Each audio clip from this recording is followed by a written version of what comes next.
Psikolojim gitti. Ben tanıyorum neyse bana hayat kalmamış ya. Tamam Allah sana kendini böyle heba etme, tamam mı?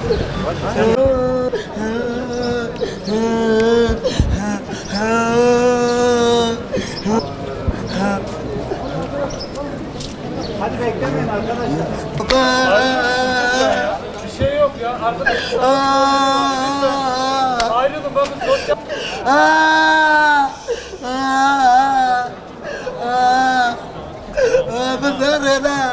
من داخله شيطانه انا متفجوبه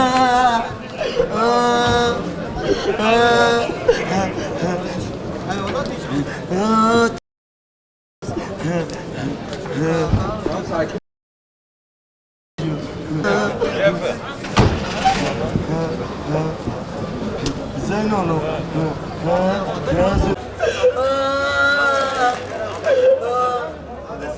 من هرلك براو